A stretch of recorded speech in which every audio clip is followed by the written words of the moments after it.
बिस्मिल्लाहिर्रहमानिर्रहीम। अस्सलाम वालेकुम। मैं Zuhaib Hasan, instructor civil, government college of technology Sargodha. आज का हमारा टॉपिक है design and drawing of RCC stair. A stair is a series of steps with or without landing to connect different floors of a building. किसी भी building की मुख्तलिफ मनाज़िल को, मुख्तलिफ फ़्लोर्स को आपस में मिलाने के लिए, मुख्तलिफ फ़्लोर्स तक रसाई हासिल करने के लिए कदमचों का एक सिलसिला, स्टेप्स का एक सिलसिला डिज़ाइन किया जाता है, बनाया जाता है। ऐसे स्ट्रक्चरल कंपोनेंट को, ऐसे स्ट्रक्चरल एलिमेंट को हम स्टेयर कहते हैं, जिसकी मदद से हम एक फ़्लोर से दूसरे फ्लोर तक जो है वो आसानी से रसाई हासिल कर सकते हैं। स्टेयर को हम इस तरीके से भी डिफ़ाइन कर सकते हैं, a flight between landing to landing. Landing से मुराद क्या होता है? लैंडिंग जो है ये एक हॉरिजॉन्टल प्लेटफॉर्म होता है जो स्टेयर के ऊपर बनाया जाता है, जिसका मकसद क्या होता है कि स्टेयर यूज़र के लिए ये एक प्लेस होती है जिसके ऊपर थोड़ी देर के लिए स्टेयर यूज़र ठहराव कर सकता है। तो दो लैंडिंग के दरमियान जो स्टेप्स का एक सिलसिला होगा, फ्लाइट होगी, उसको भी हम स्टेयर कह सकते हैं या स्टेयर कहते हैं। तो किसी भी जो स्टेयर है उसके जो मेन पार्ट्स हैं, मेन पार्ट्स के अंदर एक स्टेप आता है, दूसरा स्टेयर के नीचे एक हम स्लैब प्रोवाइड करते हैं जिसको बेस स्लैब कहते हैं। स्टेप क्या होता है कि ये स्टेप्स का एक ऐसा ये स्टेयर का एक ऐसा हिस्सा है जिसको इस्तेमाल करते हुए हम जो है वो एक फ्लोर से दूसरे फ्लोर तक जो है वो रसाई हासिल कर सकते हैं। तो जो दूसरा स्टेयर का मेन पार्ट है वो वेस स्लैब है। वेस स्लैब क्या होती है कि स्टेयर के नीचे एक इंक्लाइंड स्लैब प्रोवाइड की जाती है, जिसका मकसद क्या होता है कि स्टेयर के वेट को और स्टेयर पर आने वाले जो लोड है, एक्सटर्नल लोड है, जिसमें लाइव लोड हो सकता है, इसके अलावा स्टेयर के स्टेप्स की फिनिशिंग का वेट हो सकता है, स्टेप्स का जो सेल्फ वेट हो सकता है, और इसके अलावा वेस का जो सेल्फ वेट है, ये स्लैब क्या करती है, इन तमाम लोड्स को पहले खुद बर्दाश्त करती है, फिर इन तमाम लोड्स को महफूज तरीके से साइड्स वाल के ऊपर या टॉप और बॉटम के ऊपर जो सपोर्ट्स मुहैया की जाती हैं उनके ऊपर ट्रांसफ़र कर देती है। तो स्टेयर को समझने के लिए ये स्केच है जिसकी मदद से हम स्टेयर और उसके पार्ट्स को जो है वो मज़ीद आसानी से जो है वो अंडरस्टैंड कर सकते हैं। तो जो स्टेप है, कदमचा है, उसके दो हिस्से होते हैं। जो हॉरिजॉन्टल सरफेस है, हॉरिजॉन्टल पार्ट है जो स्टेप का, उसको हम ट्रेड कहते हैं, यानी कि किसी भी स्टेप की जो हॉरिजॉन्टल सरफेस होगी उसको हम ट्रेड कहेंगे, और जो वर्टिकल सरफेस है उसको हम राइजर कहेंगे। तो जो ट्रेड है, ट्रेड स्टेप का वो हिस्सा है जिसके ऊपर स्टेयर यूज़र का फुट जो है वो रेस्ट करता है। स्टेयर इस्तेमाल करने वाले का पाँव जिस हिस्से के ऊपर आता है स्टेप के, उसको हम ट्रेड कहते हैं। और ट्रेड का जो साइज़ है, ट्रेड की जो डायमेंशंस हैं, जो मेजरमेंट हैं, उनको हम गोइंग कहते हैं। और जो स्टेप की वर्टिकल सरफेस है, वर्टिकल साइड है, उसको हम राइज़र कहते हैं, और राइज़र का जो साइज़ होगा, राइज़र की जो हाइट होगी, उसको हम राइज कहते हैं। इसके अलावा ट्रेड का जो प्रोजेक्शन है, जो राइज़र से आगे बढ़ा हुआ होता है, ट्रेड का वो हिस्सा जो राइज़र वर्टिकल सरफेस से आगे बढ़ा हुआ है, उस हिस्से को हम नोजिंग कहते हैं। इसके अलावा जो स्टेयर का दूसरा मेन पार्ट है वो वेस स्लैब है। वेस स्लैब क्या होती है? स्टेयर के नीचे एक इंक्लाइंड स्लैब प्रोवाइड की जाती है जिसका मकसद क्या होता है? स्टेयर के वेट को सपोर्ट करना। तो इस वेस स्लैब का जो फ्लोर लेवल के साथ एंगल होता है, उस एंगल को हम पिच कहते हैं और इसको फाई से डिनोट करते हैं। और एंगल की जो वैल्यू है 25 डिग्री से लेस नहीं होनी चाहिए और 40 डिग्री से ज़्यादा नहीं होनी चाहिए। इसके अलावा लैंडिंग क्या है? लैंडिंग एक ठहराव की जगह है जो दो कंसेक्टिव फ्लाइट्स के दरमियान होती है, जिसका मकसद क्या होता है कि स्टेयर इस्तेमाल करने वाला यहाँ पे थोड़ी देर के लिए ठहर सके। इसके अलावा स्टेयर के लोड को सपोर्ट करने के लिए साइड्स पे वाल्स बनाई जाती हैं। दो लैंडिंग के दरमियान जो वाल होगी उसको हम नेवल वाल या सिंपल वाल कहते हैं। अगर स्टेयर के लोड को सपोर्ट करने के लिए, स्टेयर के लोड को वेस स्लैब को सपोर्ट करने के लिए हमने बीम इस्तेमाल करने हैं, तो ऐसे बीम को हम स्ट्रिंगर बीम कहते हैं। इसके अलावा स्टेयर यूज़र के कंफर्टेबल लेवल के लिए स्टेयर के साथ जो है वो सहारे जो लगाए जाते हैं, जिनको रेलिंग कहते हैं या हैंड रेलिंग कहते हैं। हैंड रेलिंग में जो वर्टिकल सहारे होते हैं उनको ब्लस्टर्स कहते हैं, और सहारों में जो बड़े साइज़ के सपोर्ट्स होती हैं जो टॉप और जो है बॉटम पे लगाई जाती हैं रेलिंग की, उनको हम जो है नेवल पोस्ट कहते हैं। तो स्टेयर को मटेरियल के लिहाज से हम जो है स्टेयर को बनाने के लिए मुख्तलिफ़ तरह के मटेरियल जो है वो इस्तेमाल कर सकते हैं। स्टेयर जो है वो टिम्बर की भी बनाई जा सकती है, टिम्बर स्टेयर भी हो सकती है, स्टील स्टेयर भी हम जो है वो डिज़ाइन कर सकते हैं। इसके अलावा स्टेयर को बनाने के लिए हम जो है वो ब्रिक मैसनरी का इस्तेमाल भी कर सकते हैं। अगर हमने स्टेप ब्रिक मैसनरी के बनाने हैं तो उसमें जो वेस्ट स्लैब होगी वो हम RCC की डिज़ाइन करेंगे। इसके अलावा स्टेयर को हम जो है वो कंक्रीट का भी डिज़ाइन कर सकते हैं, कंक्रीट का भी बना सकते हैं। तो कंक्रीट की जो स्टेयर है वो दो तरीके से बनाई जाती हैं। नंबर 1 क्या है कि जो स्टेयर होगी उसमें स्टेप्स और वेस्ट स्लैब दोनों जो मेन पार्ट्स हैं स्टेयर के, उनको RCC से डिज़ाइन किया जाएगा। जबकि कंक्रीट के लिहाज से जो स्टेयर की दूसरी किस्म है उसमें क्या होता है कि जो स्टेप्स हैं ट्रायंगुलर स्टेप हैं, स्टेयर के कदमचे हैं, उनको प्लेन सीमेंट कंक्रीट से बनाया जाता है। जबकि जो वेस्ट स्लैब है उसको हम RCC से जो है वो डिज़ाइन करते हैं या RCC का बनाते हैं। स्टेप प्रपोर्शन से मुराद क्या है कि हम जो स्टेप के ट्रेड और राइज़र है उसकी वैल्यू का सिलेक्ट करते हैं। नॉर्मली जो रेजिडेंशियल बिल्डिंग है उसके लिए जो स्टेयर डिज़ाइन की जाएगी उसका जो राइज़र होगा, स्टेप की जो वर्टिकल सरफेस होगी, वर्टिकल साइड होगी, उसको हम राइज़र कहेंगे, और जो राइज़र की हाइट है उसको हम राइज़ कहेंगे। तो जो रेजिडेंशियल बिल्डिंग है उसकी स्टेयर के लिए राइज़ की वैल्यू जो है SI सिस्टम में 150 to 200 मिलीमीटर होती है, और अगर FPS में हमने फुट पाउंड सिस्टम को फॉलो करना है तो जो राइज़ होगा, राइज़र सरफेस की जो ऊंचाई होगी वो तकरीबन 6 to 8 इंचज़ जो है वो रखी जाती है। इसी तरह ट्रेड क्या होगा, ट्रेड जो हॉरिजॉन्टल सरफेस है स्टेप की, उसका जो साइज़ है रेजिडेंशियल बिल्डिंग के लिए वो तकरीबन 200 से 300 मिलीमीटर रखा जाएगा। यानी कि 9 इंची से लेकर 12 इंचज़ तक जो है हम ट्रेड की जो हॉरिजॉन्टल सरफेस है स्टेप की वो रेजिडेंशियल बिल्डिंग के लिए रख सकते हैं। अगर हमने पब्लिक प्लेसेस के लिए, पब्लिक बिल्डिंग के लिए स्टेयर डिज़ाइन करनी है तो स्टेयर का जो राइज़ होगा उसकी वैल्यू 120 to 200 मिलीमीटर रखी जाएगी। जबकि जो ट्रेड है, हॉरिजॉन्टल सरफेस है स्टेप की, उसका जो साइज़ है, उसकी जो मेजरमेंट्स हैं गोइंग है वो 250 मिलीमीटर टू 330 मिलीमीटर तक हम जो है वो रखेंगे। तो कोशिश ये की जाती है कि जो वर्टिकल सरफेस है, वर्टिकल मेजरमेंट है, राइज़ है, वो स्टेप का जो है वो मिनिमम रखा जाए। उसका फ़ायदा क्या होता है कि स्टेयर इस्तेमाल करने वाले के लिए वो उसमें थोड़ी सी आसानी होती है।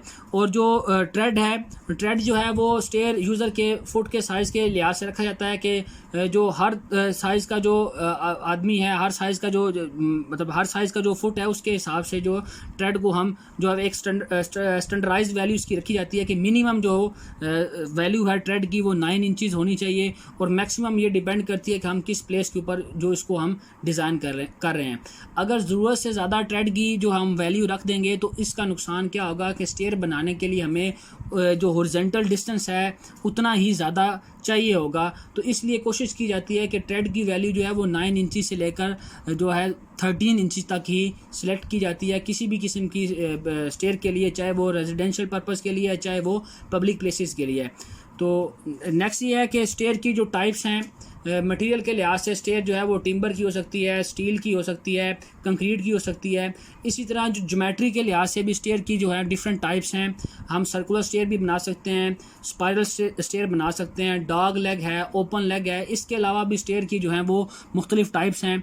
लेकिन जो डिज़ाइन के लिहाज से स्टेयर की जो है वो दो इकसाम है, हॉरिजॉन्टल स्पैनिंग स्टेयर और दूसरी है लॉन्गिट्यूडनल स्पैनिंग स्टेयर।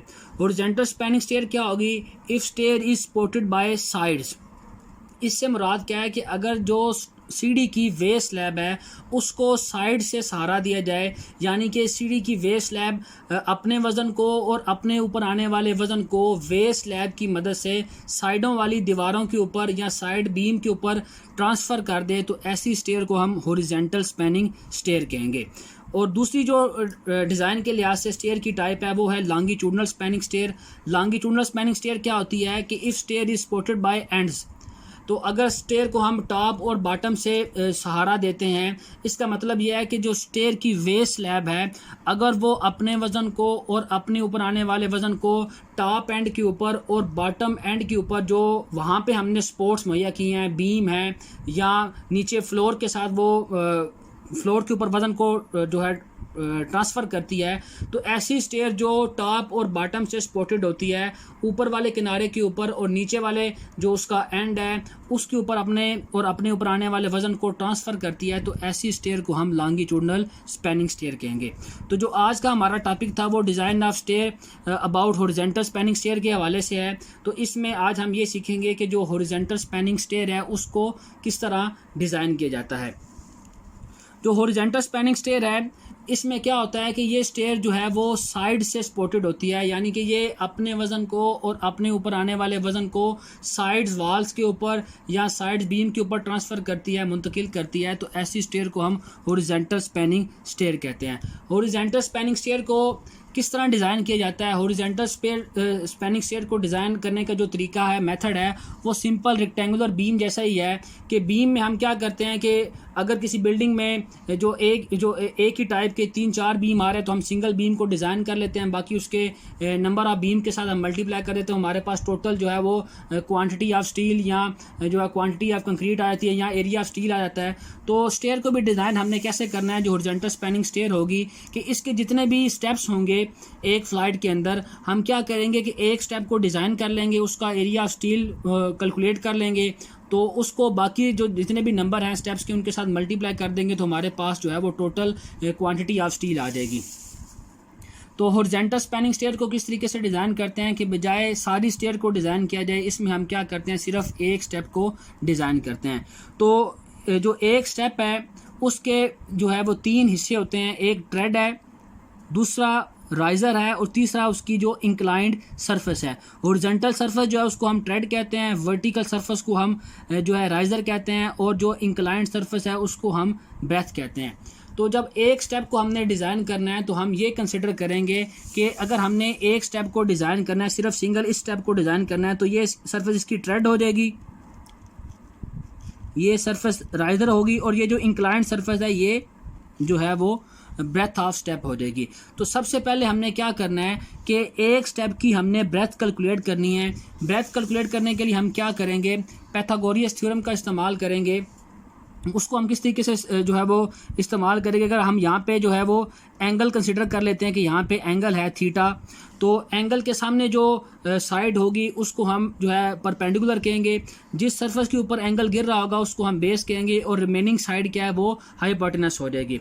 तो अकॉर्डिंग टू पाइथागोरस थ्योरम जो हाइपोटेनस का स्क्वायर किसके बराबर होगा, बेस स्क्वायर प्लस जो है वो परपेंडिकुलर स्क्वायर। तो यहाँ परपेंडिकुलर क्या होगा, ट्रेड का स्क्वायर होगा और जो बेस होगी वो राइज़र का स्क्वायर होगा। तो यहाँ पे इसको ज़रा सिंप्लीफाई करके लिखा गया है, अकॉर्डिंग टू पाइथागोरस थ्योरम के जो हाइपोटेनस उसका स्क्वायर होगा बी स्क्वायर और जो परपेंडिकुलर है वो होगा टी स्क्वायर प्लस जो बेस होगी वो आर स्क्वायर होगी। तो यहाँ से हमने बी की वैल्यू, ब्रेथ ऑफ स्टेप की वैल्यू को कैलकुलेट करना है, तो दोनों तरफ हम क्या करेंगे, स्क्वायर रूट ले लेंगे। तो क्या होगा कि यहाँ स्क्वायर रूट के साथ कैंसिल हो जाएगा, तो यहाँ हमारे पास ब्रेथ ऑफ स्टेप की वैल्यू आ जाएगी T square plus R square का स्क्वायर रूट। यहाँ टी से मुराद है ट्रेड ऑफ स्टेप और आर से मुराद है जो है वो राइज़र या राइज ऑफ स्टेप होगा। दूसरा जो डिज़ाइन स्टेप है, स्टेयर को डिज़ाइन करते हुए हम क्या करते हैं कि डेप्थ ऑफ स्टेप कैलकुलेट करते हैं।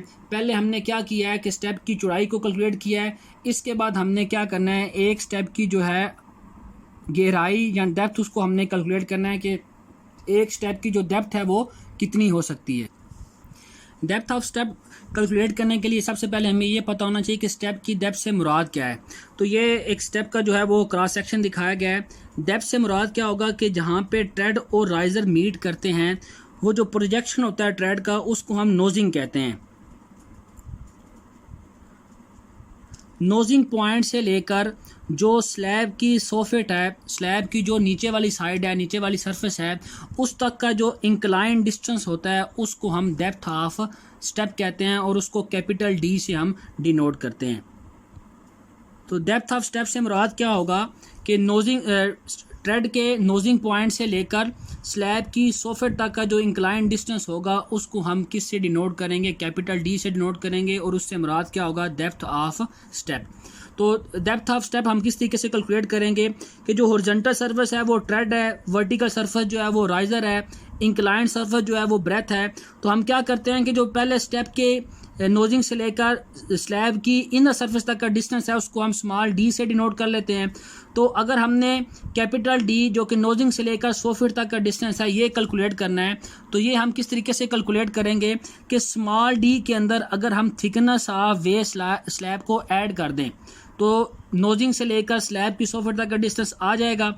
तो डेप्थ ऑफ स्टेप किसके बराबर होगी, इसको कैपिटल डी से डिनोट करेंगे और ये बराबर होगा small D plus T W. T W से मुराद यहाँ है थिकनेस ऑफ वे स्लैब जो कि as per ACI code 3 inches और 7.5 सेंटीमीटर जो है वो रखी जाती है।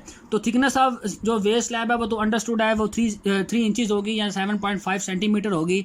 अब यहाँ से हमने स्मॉल डी की वैल्यू कैलकुलेट करनी है कि जो कि नोजिंग पॉइंट से लेकर स्लैब की जो वे स्लैब है उसकी इनर सरफेस तक का डिस्टेंस होगा। तो इसको हम किस तरीके से कैलकुलेट करेंगे कि इसके लिए हम ये नीचे वाली जो है वो ट्राइंगल देखते हैं कि हॉरिजॉन्टल सरफेस जो है वो ट्रेड है, वर्टिकल सरफेस जो है वो राइजर है और इंक्लाइंड सरफेस जो है वो ब्रेथ है। तो यहाँ पे हम क्या करेंगे कि इस यहाँ पे हम एंगल कंसिडर कर लेते हैं कि यहाँ पे ये एंगल थीटा है। तो सबसे पहले ये जो ट्राइंगल है AD और C इसको हम सॉल्व कर लेंगे, जो बड़ी ट्राइंगल है AC और D। तो ट्राइंगल AC और D के ऊपर हम ट्रिग्नोमेट्री की रेशो जो है वो अप्लाई करेंगे कि साइन थीटा किसके बराबर होता है, साइन थीटा होता है परपेंडिकुलर ओवर हाइपोटेनस। तो एंगल के सामने जो होगा वो परपेंडिकुलर होगा, जिस सरफेस के ऊपर एंगल गिरेगा वो बेस होगी और रिमेनिंग साइड क्या होगी, परपेंडिकुलर। तो ट्राइंगल नंबर ACD में हम साइन थीटा जो ट्रिग्नोमेट्री की रेशो उसको अप्लाई करेंगे कि sine theta is equal to है परपेंडिकुलर ओवर हाइपोटेनस। तो एंगल के सामने जो साइड होगी वो जो है वो परपेंडिकुलर होगी, ये वाली साइड जो है वो बेस होगी और रिमेनिंग साइड जो है वो हाइपोटेनस होगी। तो साइन थीटा के लिहाज से ये बनेगा T/B। पहले जो ट्रिग्नोमेट्री रेशो होगी कि sine theta is equal to है परपेंडिकुलर ओवर हाइपोटेनस। तो यहाँ से हमारे पास परपेंडिकुलर की वैल्यू T आ जाएगी और हाइपोटेनस की वैल्यू B। इसके बाद हमने क्या करना है कि नोजिंग पॉइंट से लेकर स्लैब की इनर सरफेस तक एक जो है वो परपेंडिकुलर ड्रा कर लेना है। इसको स्मॉल d से जो है वो हम डिनोट करेंगे। तो ये क्या करेगा कि ये बड़ी ट्राइंगल को जो है वो दो ट्राइंगल के अंदर जो है वो डिस्ट्रीब्यूट कर देगा। तो अब हमने क्या करना है कि जो ट्राइंगल CD और E है इसको सॉल्व कर लेना है और ट्राइंगल नंबर जो ट्राइंगल है CD और E इसके ऊपर हमने ट्रिग्नोमेट्री की रेशो अप्लाई करनी है। तो इसमें क्या होगा कि sine theta is equal to होगा परपेंडिकुलर ओवर हाइपोटेनस। तो यहाँ से एंगल यहाँ पे है तो एंगल के सामने ये जो साइड होगी D और E ये परपेंडिकुलर बन जाएगी। ये जो रिमेनिंग साइड है जिसके ऊपर एंगल गिर रहा है ये बेस हो जाएगी और ये जो तीसरी साइड होगी ये क्या होगी, हाइपोटेनस हो जाएगी। तो साइन थीटा होता है परपेंडिकुलर ओवर हाइपोटेनस। तो यहाँ पे जो इस ट्राइंगल में ट्राइंगल CD और E में D और E है ये परपेंडिकुलर है, C और E जो है वो बेस है और C और D जो साइड है ये हाइपोटेनस है।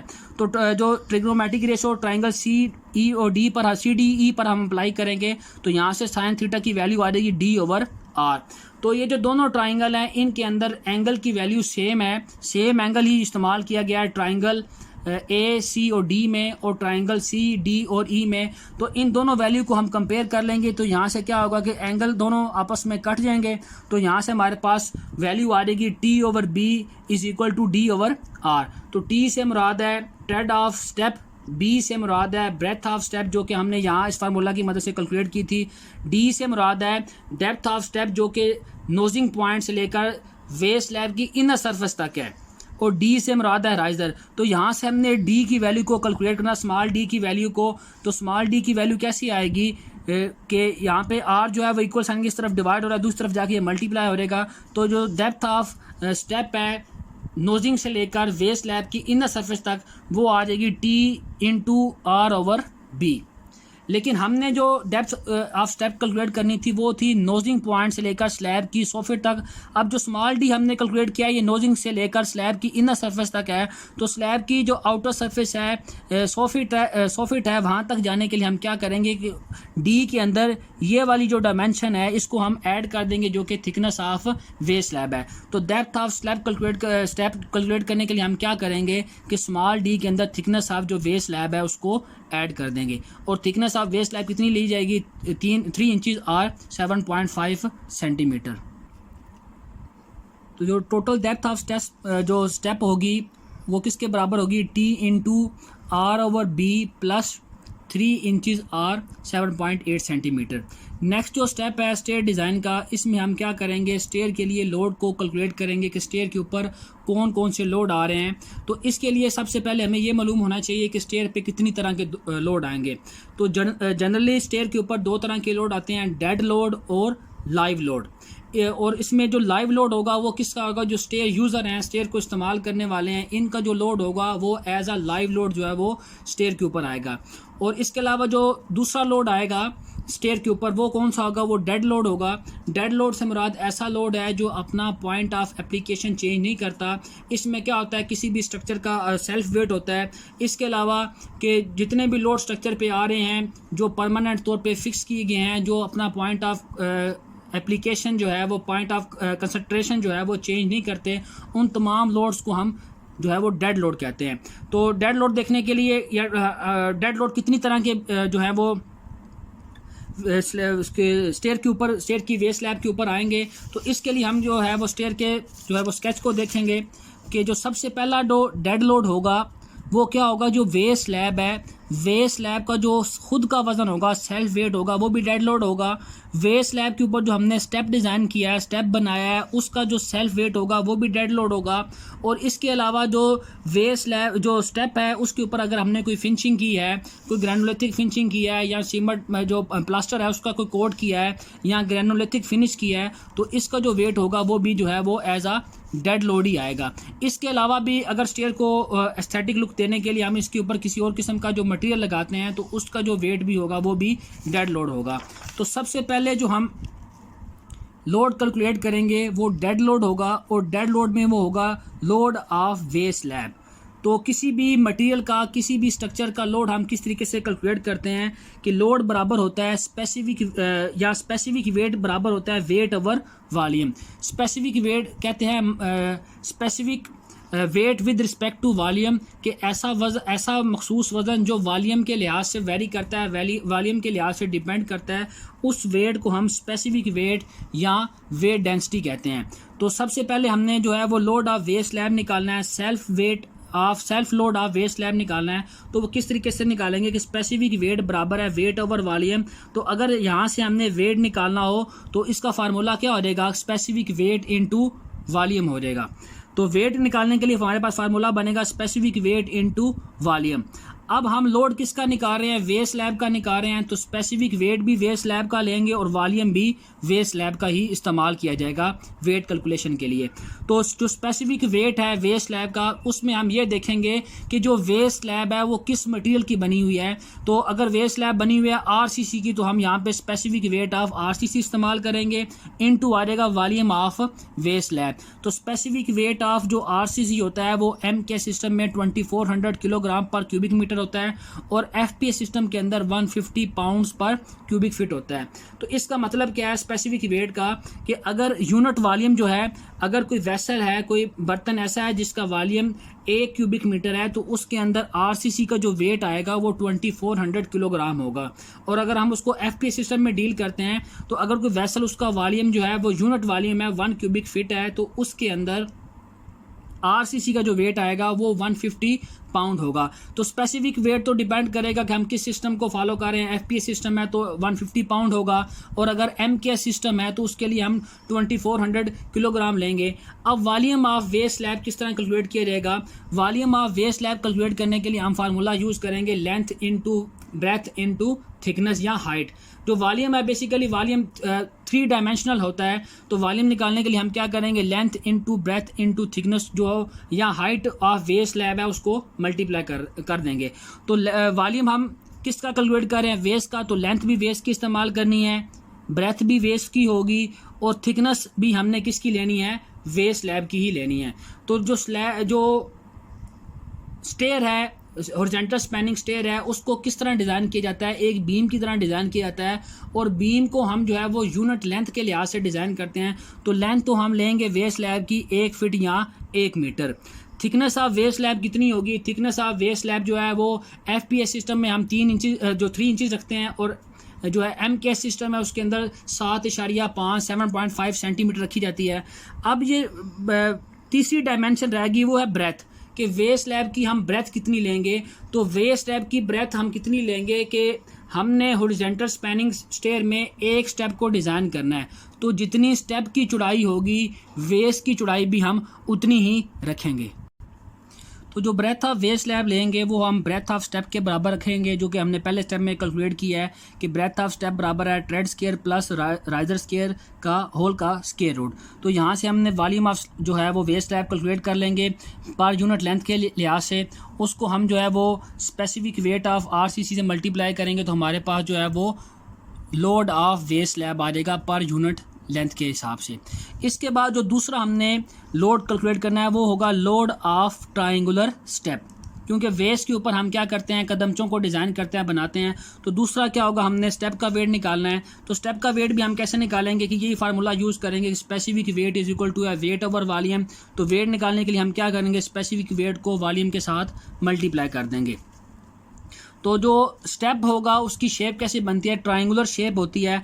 हम क्या करेंगे कि स्टेप का वेट निकालने के लिए स्पेसिफिक वेट जो है स्टेप, अगर हमने RCC का बनाना है तो specific weight of RCC step हो जाएगा और इनटू वॉल्यूम ऑफ स्टेप कर देंगे। मतलब जिस चीज़ का हमने वेट निकालना है स्पेसिफिक वेट भी उसी का होगा और वॉल्यूम भी उसी का ही हमने इस्तेमाल करना है।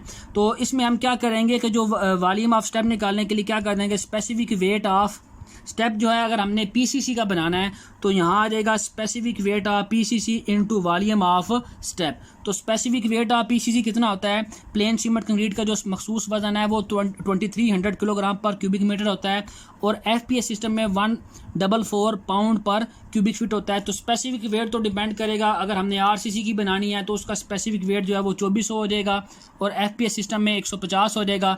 अगर हमने प्लेन सीमेंट कंक्रीट के स्टेप्स बनाने हैं तो उनका स्पेसिफिक वेट जो है वो 2300 किलोग्राम पर क्यूबिक मीटर और FPS सिस्टम में 144 पाउंड पर क्यूबिक फीट हो जाएगा।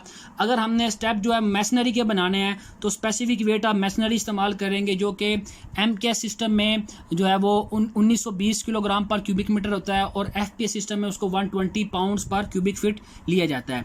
अब वेट निकालने के लिए दूसरी चीज़ हमें चाहिए वॉल्यूम ऑफ स्टेप। तो वॉल्यूम ऑफ स्टेप कैसे कैलकुलेट करेंगे, वॉल्यूम डिपेंड करता है शेप के ऊपर।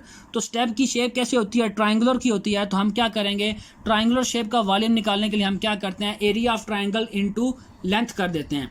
तो हम क्या करेंगे कि वॉल्यूम निकालने के लिए area of triangular step into length कर देंगे। लेंथ हमें पता है कि यूनिट लेंथ के लिहाज से हम लोड कैलकुलेट कर रहे हैं, तो लेंथ 1 फीट या 1 मीटर हो जाएगी। और ट्रायंगुलर स्टेप का एरिया हम किस तरीके से कैलकुलेट करेंगे, तो किस तरह से कैलकुलेट करेंगे, हम स्टेप की शेप को देखेंगे कि स्टेप में एक हॉरिजॉन्टल सरफेस होती है जो कि ट्रेड है, वर्टिकल जो सरफेस है, वर्टिकल साइड है वो राइजर है। तो हम क्या करेंगे, इस ट्रायंगल का एरिया ले लेंगे। तो ट्रायंगल का एरिया होगा 1/2 इंटू बेस इंटू हाइट। तो यहाँ पे जो बेस होगी वो ट्रेड हो जाएगी और हाइट क्या हो जाएगी, राइजर हो जाएगी। तो ट्रायंगल का एरिया आएगा 1/2 इंटू ट्रेड इंटू राइजर। तो ये एरिया आ रहेगा। वॉल्यूम निकालने के लिए हम क्या करेंगे, लेंथ के साथ मल्टीप्लाई करेंगे तो हमारे पास क्या होगा, वॉल्यूम ऑफ स्टेप आ रहेगा। तो वॉल्यूम ऑफ स्टेप कैलकुलेट करने के बाद हम जो है वो स्टेप का वेट निकालेंगे। किस तरह से वेट निकलेगा, specific weight of PCC step into volume of step कर देंगे, जो कि हमने एरिया इनटू लेंथ से कैलकुलेट किया है। तो यहाँ से हमारे पास वेट ऑफ ट्रायंगुलर स्टेप आ जाएगा जो कि डेड लोड है। इसके बाद जो तीसरा वेट कैलकुलेट करते हैं वो डिपेंड करता है कि हमने जो स्टेप है उसके ऊपर कोई फिनिशिंग की हुई है या नहीं की हुई। तीसरा जो वेट है वो होगा वेट ऑफ ग्रेनुलिथिक फिनिश। ये डिपेंड करता है कि अगर हमने जो स्टेप है उसके ऊपर फिनिशिंग की है या नहीं की। नॉर्मली क्या है कि फिनिशिंग हम सिर्फ ट्रेड के ऊपर करते हैं या बाज़ औक़ात राइजर के ऊपर भी की जाती है। राइजर के ऊपर जो फिनिशिंग है उसको जो करना है तो वो सिर्फ एस्थेटिक लुक के लिए होगी। अगर जो ट्रेड के ऊपर हम फिनिशिंग करते हैं उसका मकसद ये होता है कि हमने स्टेयर को जो ट्रेड की सरफेस है उसको अब्रेजन से या फ्रिक्शन से बचाना है। तो उसके लिए हम क्या करते हैं, कोई अब्रेजन रेजिस्टिव मटेरियल लेकर उसको सरफेस के ऊपर लगा देते हैं। तो इसके लिए जो ग्रेनुलिथिक फिनिश इस्तेमाल की जाती है, ग्रेनुलिथिक फिनिश क्या होता है कि ये भी एक प्लेन सीमेंट कंक्रीट जैसे ही मटेरियल है। इसमें जो है वो एक हिस्सा जो है वो फेस सीमेंट इस्तेमाल किया जाता है, जो एक हिस्सा जो है उसमें बारीक रोडी होती है और 2 हिस्से इसमें मोटी रोडी इस्तेमाल की जाती है। इसका एक स्पेसिफिक मिक्सचर सा तैयार करके उसको ट्रेड के ऊपर लगा दिया जाए तो ऐसी फिनिशिंग को हम ग्रेनुलिथिक फिनिश कहते हैं। तो वेट ऑफ ग्रेनुलिथिक फिनिश ये भी डेड लोड होगा और इसको हम कैसे कैलकुलेट करेंगे कि specific weight of finish into volume of finish. तो स्पेसिफिक वेट ऑफ फिनिश तो होगा कि अगर हमने ग्रैनुलेटिक फिनिश किया है तो उसका स्पेसिफिक वेट जो है वो प्लेन सीमेंट कंक्रीट के बराबर लिया जाएगा 2300 और 144 पाउंड पर क्यूबिक फीट। उसके अलावा जिस तरह का भी हम मटेरियल इस्तेमाल करेंगे उसी का जो है वो स्पेसिफिक वेट भी हम इस्तेमाल कर लेंगे। वॉल्यूम ऑफ फिनिश कैसे निकालेंगे? वॉल्यूम ऑफ फिनिश निकालने के लिए भी हमें 3 डायमेंशन की ज़रूरत है, लेंथ, ब्रेथ और हाइट की। तो लेंथ तो हमारी हो जाएगी यूनिट लेंथ के लिहाज से, हम स्टेयर का वेट कैलकुलेट कर रहे हैं तो लेंथ होगी 1 फीट या 1 मीटर। ब्रेथ होगी, ब्रेथ हम लेंगे कि फिनिशिंग हमने किस सरफेस के ऊपर करनी है। तो हम फिनिशिंग कर रहे हैं ट्रेड के ऊपर, तो जितना ट्रेड की गोइंग होगी तो जो फिनिशिंग की ब्रेथ होगी वो ट्रेड के हम बराबर रख लेंगे, क्योंकि सिर्फ ट्रेड के ऊपर ही जो है वो डिज़ाइन के अंदर हम उसका ही वेट कैलकुलेट करते हैं, क्योंकि राइज़र जो है, राइज़र पर फिनिशिंग जो है वो सिर्फ एस्थेटिक लुक के लिए दी जाती है, लोड के लिए या अब्रेजन के लिए उसको हम राइज़र के ऊपर अब्रेजन के लिए जो हम फिनिशिंग नहीं करते। तो यहाँ पे जो ब्रेथ ऑफ फिनिशिंग होगी, क्योंकि हमने ट्रेड के ऊपर फिनिशिंग करनी है, तो जो ब्रेथ ऑफ फिनिशिंग होगी वो ट्रेड के बराबर लेंगे। और हाइट ऑफ फिनिशिंग कितनी करेंगे कि जितनी मोटाई में हमने हाइट जो फिनिशिंग करनी है, नॉर्मली ये जो है वो 1/2 इंच के बराबर या 1 इंच के बराबर जो है वो फिनिशिंग की जाती है। तो हाइट जो है हम जितनी हमारी ज़रूरत होगी, जितनी हमारी रिक्वायरमेंट है उसके लिहाज से हम डिसाइड कर लेंगे। तो इन तीनों डायमेंशन को मल्टीप्लाई करेंगे, यहाँ से हमारे पास वॉल्यूम ऑफ फिनिश आ जाएगा। वॉल्यूम ऑफ फिनिश को स्पेसिफिक वेट ऑफ फिनिश के साथ मल्टीप्लाई करेंगे तो हमारे पास वेट ऑफ ग्रैनुलेटिक फिनिश आ जाएगा कि जो कि तीसरा डेड लोड होगा। तो हमने 3 तरह के डेड लोड कैलकुलेट किए हैं। नंबर 1 है वेस्ट स्लैब का डेड लोड है, नंबर 2 है ट्रायंगुलर स्टेप का डेड लोड है, और नंबर 3 है वेस्ट ऑफ ग्रैनुलेटिक फिनिश, वो भी डेड लोड है। तो इन तीनों डेड लोड को हम प्लस कर लेंगे तो हमारे पास टोटल डेड लोड आ जाएगा। इसके बाद जो चौथा 4th टाइप का लोड जो स्टेयर के ऊपर आता है वो है लाइव लोड। तो जो लोग स्टेयर यूज़र हैं उनका जो वज़न स्टेयर के ऊपर आएगा वो लाइव लोड होगा। तो लाइव लोड को हम किस तरह से कैलकुलेट करेंगे? लाइव लोड की वैल्यू होती है, ये पाउंड पर स्क्वायर फीट के हिसाब से होता है। फॉर एग्जांपल रेजिडेंशियल बिल्डिंग है तो इसके लिए लाइव लोड की वैल्यू होती है 30 to 40 पाउंड्स पर स्क्वायर फीट। अगर कोई बिल्डिंग है, ऑफिस बिल्डिंग है, तो इसके लिए लाइव लोड की वैल्यू होगी 50 पाउंड्स पर स्क्वायर फीट। इसके अलावा कोई शॉप्स हैं, मॉस्क है, या ऐसी जगह है जहाँ पे लोगों की आमदरफ्त ज़्यादा होती है, स्कूल कॉलेजेस हैं, तो वहाँ उसके लिए जो लाइव लोड होगा वो तकरीबन 80 पाउंड्स पर स्क्वायर फीट लिया जाता है। तो ये जो लोड्स है ये स्क्वायर फीट के अंदर है, और हमने जो हॉरिजॉन्टल स्पैनिंग स्टेयर है उसको डिज़ाइन करना है एज लाइक अ बीम। तो बीम में जो लोड आता है वो यूनिट लेंथ के हिसाब से आता है। तो इस लोड को यूनिट लेंथ में कन्वर्ट करने के लिए हम क्या करेंगे? लाइव लोड के साथ ट्रेड को मल्टीप्लाई कर देंगे। ट्रेड के साथ मल्टीप्लाई करने की रीज़न क्या है कि जो लोग स्टेयर को इस्तेमाल करते हैं उनका जो फिट है वो डायरेक्ट रेस्ट करता है ट्रेड के ऊपर। तो जितनी लाइव लोड की इंटेंसिटी होगी according to type of building, type of structure, उसके लिहाज से हम क्या करेंगे? उस वैल्यू को ट्रेड के साथ मल्टीप्लाई कर देंगे। तो यहाँ से हमारे पास लाइव लोड की वैल्यू जो है वो पाउंड पर फिट के हिसाब से या यूनिट लेंथ के हिसाब से आ जाएगी। इसके बाद जो नेक्स्ट स्टेप होगा, हमने क्या करना है कि लोड जो हमने कैलकुलेट किया है उस लोड की मदद से फैक्टर लोड मालूम करना है। फैक्टर लोड क्या होता है कि स्ट्रेंथ डिज़ाइन मेथड के अंदर हम डेड लोड को 20% इनहांस करते हैं, लाइव लोड को 60% इनहांस करते हैं। तो हम क्या करेंगे? डेड लोड जो है यूडीएल उसको 20% बढ़ा लेंगे 1.2 WD, प्लस जो लाइव लोड है उसको 60% बढ़ा लेंगे तो उसकी वैल्यू आ जाएगी 1.6 WL। तो इस तरह हमने क्या करना है? फैक्टर लोड जो है वो कैलकुलेट कर लेना है। फैक्टर लोड के बाद जो नेक्स्ट डिज़ाइन स्टेप होगा, डिज़ाइन प्रोसीजर में होगा, उसमें हमने क्या करना है? बेंडिंग मूवमेंट को कैलकुलेट करना है। तो बेंडिंग मूवमेंट कैलकुलेट करने के लिए हम क्या करेंगे? हम जो स्टेयर है उसकी सपोर्ट्स को देखेंगे कि जो हॉरिजॉन्टल स्पैनिंग स्टेयर है वो साइड से सपोर्टेड होती है। अब जो सपोर्ट्स हैं वो दोनों तरफ भी हो सकती हैं, और एक तरफ सपोर्ट भी हो सकती है, दूसरी तरफ सपोर्ट नहीं भी हो सकती। तो अगर कोई स्टेयर जो है वो दोनों साइडों से सपोर्टेड है, उसकी वेस स्लैब दोनों साइडों से, दोनों एजेस से सपोर्टेड है, तो ऐसी स्टेयर को हम कहेंगे सिंपली सपोर्टेड स्टेयर। और उसकी जो मैक्सिमम बेंडिंग मूवमेंट होगी उसका फार्मूला होगा WU_L²/8 के। WU से मुराद होगा फैक्टर लोड जो कि हमने इस फार्मूला की मदद से कैलकुलेट किया है। L से मुराद होगा इफेक्टिव स्पैन ऑफ स्टेयर, और अगर सिंपली सपोर्टेड है तो उसके लिए होगा WU_L²/8।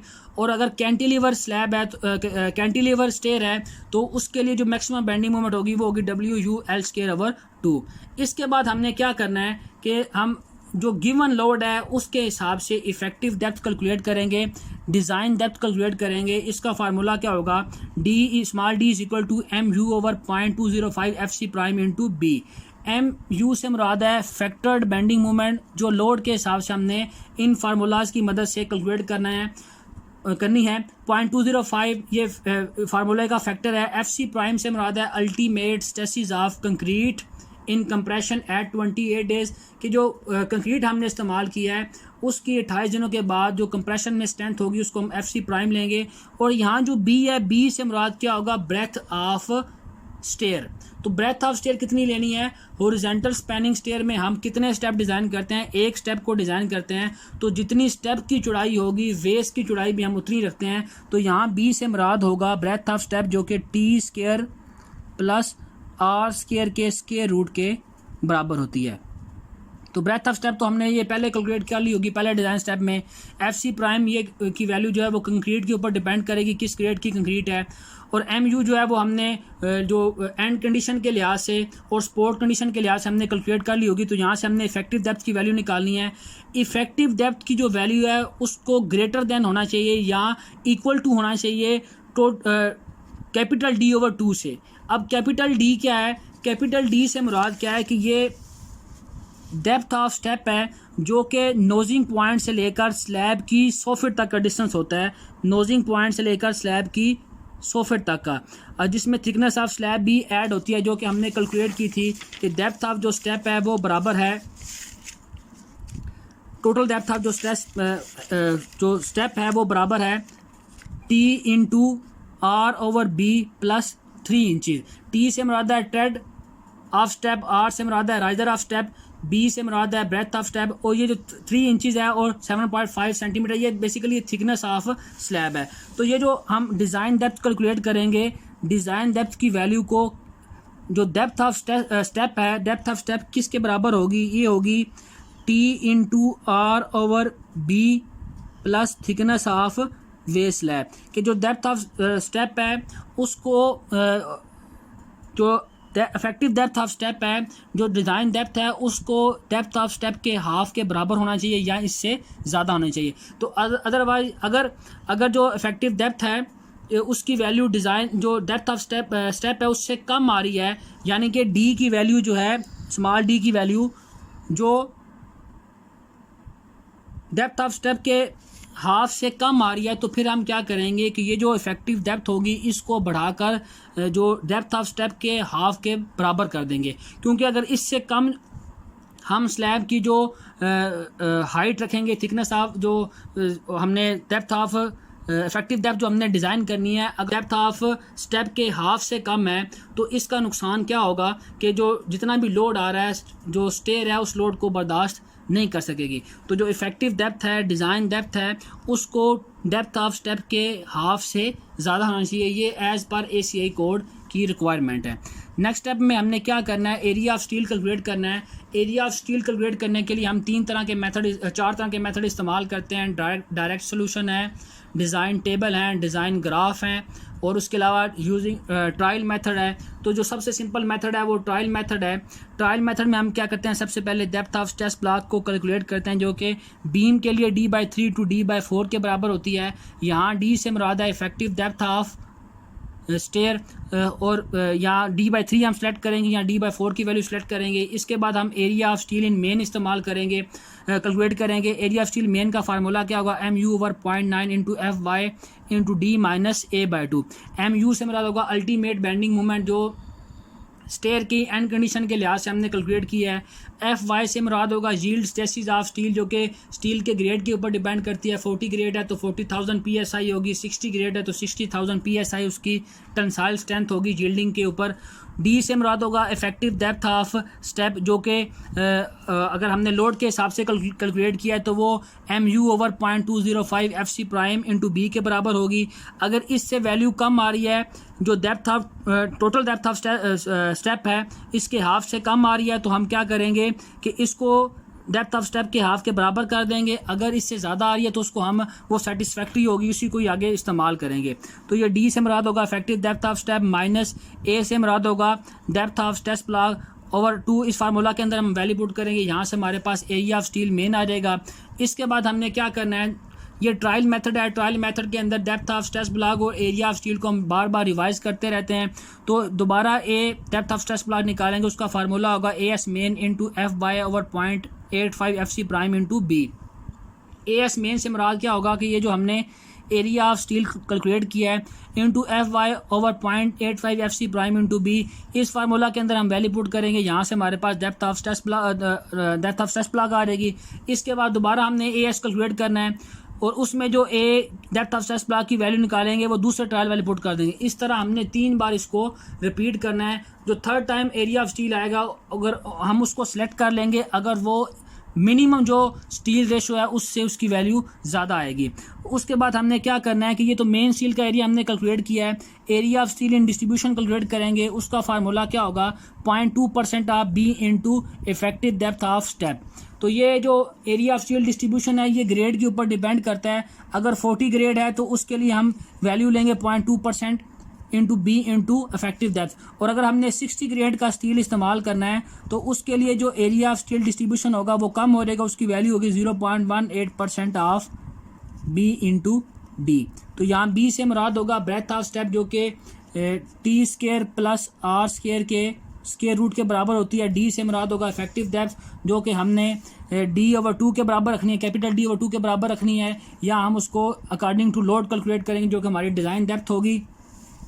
इसके बाद हमने क्या करना है कि ये जो एरिया ऑफ स्टील हमने मेन और डिस्ट्रीब्यूशन कैलकुलेट कर लेना है।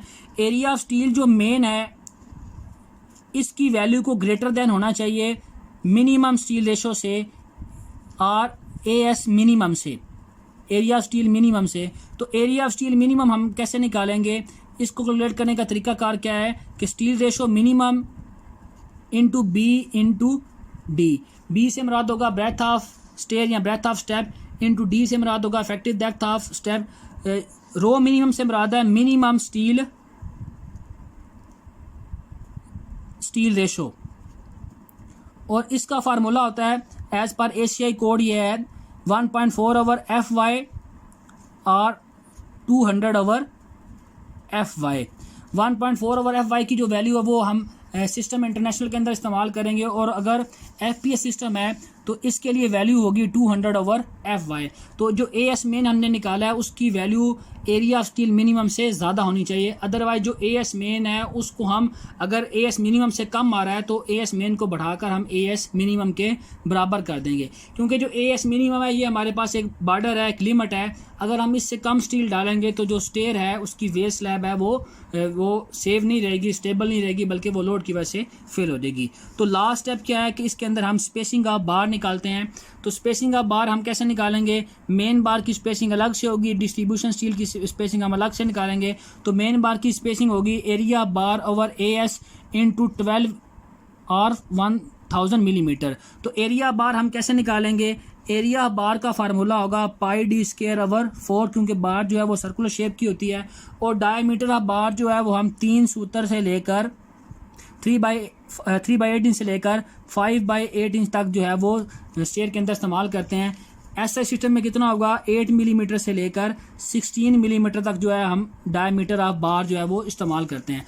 और जो डिस्ट्रीब्यूशन बार होगी उसकी जो स्पेसिंग निकालने के लिए भी फार्मूला ये होगा एरिया बार ओवर AS इंटू 12 इंचज़ और 1000 मिलीमीटर। ये जो 12 इंचज़ से मल्टीप्लाई करने का मकसद क्या है कि एरिया बार भी जो इंच स्क्वायर में या मिलीमीटर स्क्वायर में आएगा, AS भी क्या होगा इंच स्क्वायर या मिलीमीटर में आएगा, तो ये दोनों एरिया आपस में कट जाएंगे इनके यूनिट्स। तो स्पेसिंग जो है वो एक प्रॉपर यूनिट होता है, एक डिस्टेंस होता है, उसको यूनिट बनाने के लिए हम मल्टीप्लाई बाय 12 या 1000 करेंगे।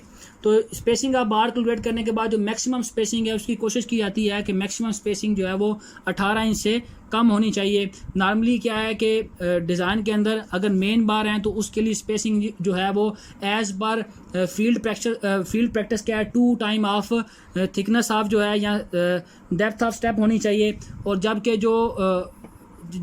जो एज पर ACI कोड है वो 3 time of height of step होनी चाहिए। तो इस तरह करके हम स्पेसिंग ऑफ बार के लिए भी चेक कर लेंगे। मैक्सिमम जो है वो 18 इंच के मैक्सिमम जो है 18 इंच से स्पेसिंग ज़्यादा नहीं होनी चाहिए। तो ये आज का जो हमारा टॉपिक था वो है design and drawing of horizontal spanning stair. हमने आज के टॉपिक में ये सीखा है कि अगर हॉरिजॉन्टल स्पैनिंग स्टेयर हो तो उसको किस तरह डिज़ाइन करते हैं, उसके लिए डिज़ाइन स्टेप्स कौन से होते हैं। तो मज़ीद ऐसी वीडियोज़ देखने के लिए मेरे चैनल को सब्सक्राइब करें और मेरी वीडियो को लाइक और शेयर करें। शुक्रिया, अल्लाह हाफिज़।